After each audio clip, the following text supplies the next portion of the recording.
আসসালামু আলাইকুম রহমতুল্লাহ। প্রিয় দর্শক, আজকের ভিডিওতে খুবই গুরুত্বপূর্ণ ফজিলতপূর্ণ 5টি দোয়ার আমল সম্পর্কে আলোচনা করব। যেই দোয়ার আমল করলে আসমানের সকল দরজা খুলে যায়, ফলে বিনা বাধাই আল্লাহ তাআলার দরবারে দোয়া কবুল হয়। যেই দোয়ার আমল করলে 10 লক্ষ নেকি লাভ হয়, 70টি বড় বড় বিপদ থেকে মুক্তি লাভ হয়, দুশ্চিন্তা পেরেশানি দূর হয়ে যায়। যেই দোয়ার আমল করলে গায়েবীভাবে রিজিক লাভ হবে, আল্লাহ তাআলা গায়েবীভাবে সাহায্য করবেন, আল্লাহ তাআলা আপনার ঋণ মুক্তির ব্যবস্থা করে দিবেন। দর্শক, দোয়াগুলো খুবই গুরুত্বপূর্ণ, ফজিলতপূর্ণ এবং পরীক্ষিত। সুতরাং গুরুত্বপূর্ণ ভিডিওটি সম্পূর্ণ দেখুন এবং সে অনুযায়ী আমল করুন।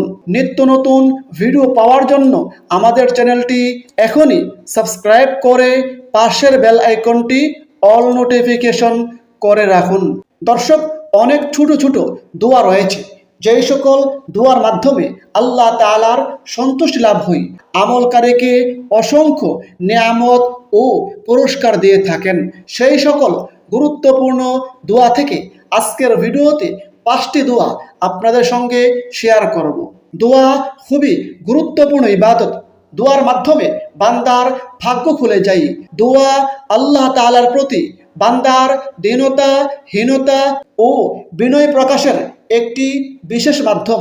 দোয়ার মাধ্যমে আল্লাহ তাআলার সঙ্গে বান্দার সম্পর্ক সুদৃঢ় হয়।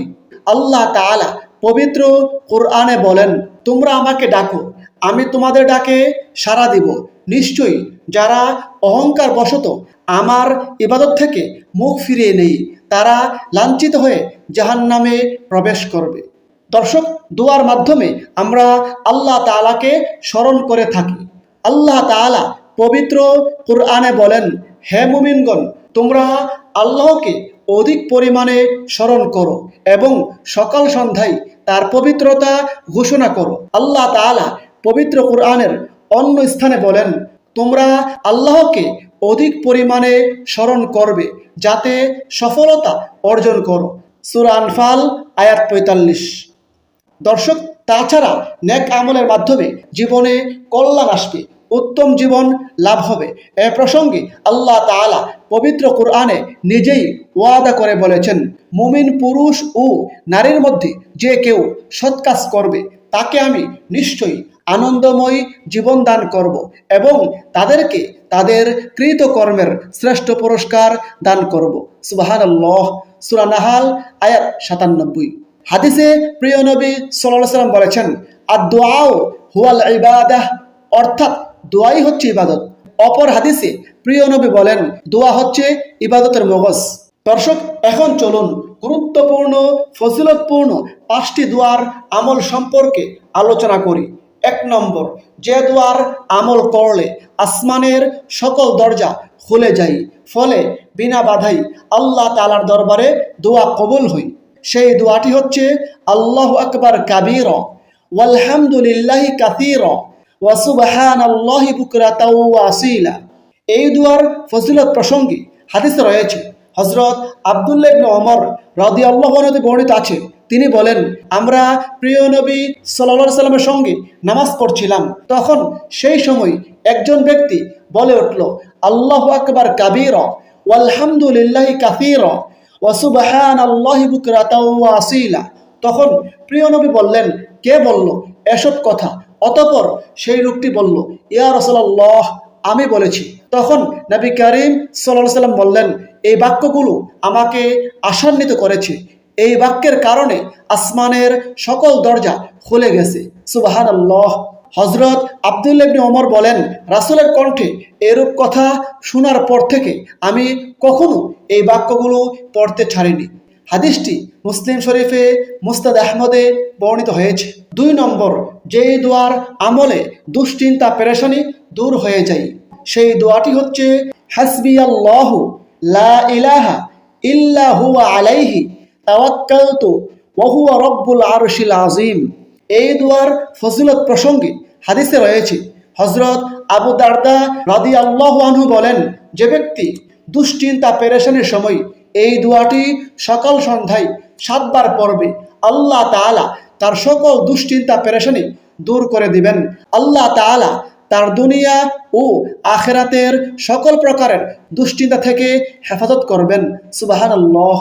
3 নম্বর, যেই দোয়ার আমল করলে অনবরত ও অসংখ্য পরিমাণে নেকি লাভ হয়, আর সেই দোয়াটি হচ্ছে সুবহানাল্লাহি ওয়া বিহামদিহি আদাদা খালকিহি ওয়া রিদা নাফসিহি ওয়া জিনাতা আরশিহি ওয়া মিদাদা কালিমাতিহি।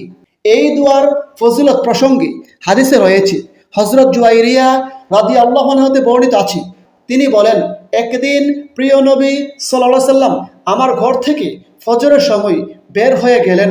তখন আমি জায়নামাজে বসে ওজিফা ও দোয়ায় নিয়োজিত ছিলাম। তিনি 4টার সময় আমার ঘরে ফিরে আসলেন। তখনও আমি ওজিফা ও দোয়ায় মশগুল ছিলাম। তিনি আমাকে এই অবস্থায় দেখে বললেন, হে জুয়াইরিয়া, আমি যাওয়ার পর থেকে এ পর্যন্ত তুমি এভাবেই ওজিফা আদায়ে মশগুল ছিলে? আমি বললাম, জি হ্যাঁ। তখন প্রিয় নবী সাল্লাল্লাহু আলাইহি সাল্লাম বললেন, আমি তোমার পরে 4টি বাক্য 3 বার পড়েছি। তা যদি তোমার সকাল থেকে এ পর্যন্তের সব ওজিফার বিপরীতে ওজন করা হয়, তাহলে এই 4টি কালিমার ওজন ভারী হবে। সুবহানাল্লাহ। 4 নম্বর, যেই দুয়ার আমল করলে 10 লক্ষ নেকি লাভ হয় এবং 10 লক্ষ গুনাহ মাফ হয়, সেই দোয়াটি হচ্ছে লা ইলাহা ইল্লাল্লাহু ওয়াহদাহু লা শারীকা লাহু লাহুল মুলকু ওয়া লাহুল হামদু ইউহয়ী ওয়া ইউমীতু ওয়া হুয়া হাইয়্যুন লা ইয়ামুতু বিয়াদিহিল খায়র ওয়া হুয়া আলা কুল্লি শাইইন কাদির।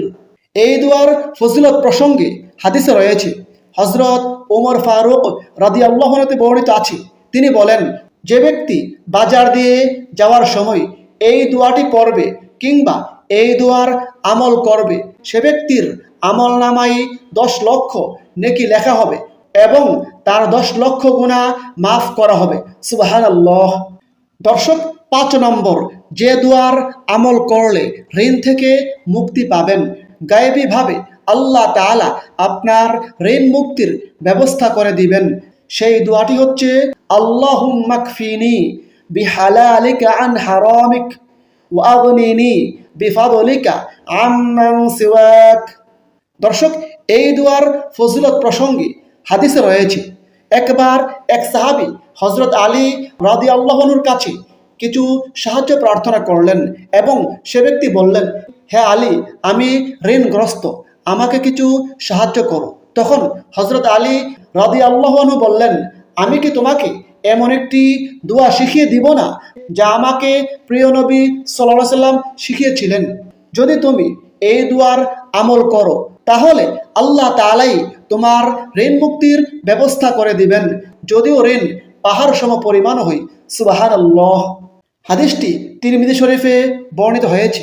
দর্শক, যারা ঋণগ্রস্ত, ঋণে জর্জরিত, তারা এই দোয়াটির আমল করুন।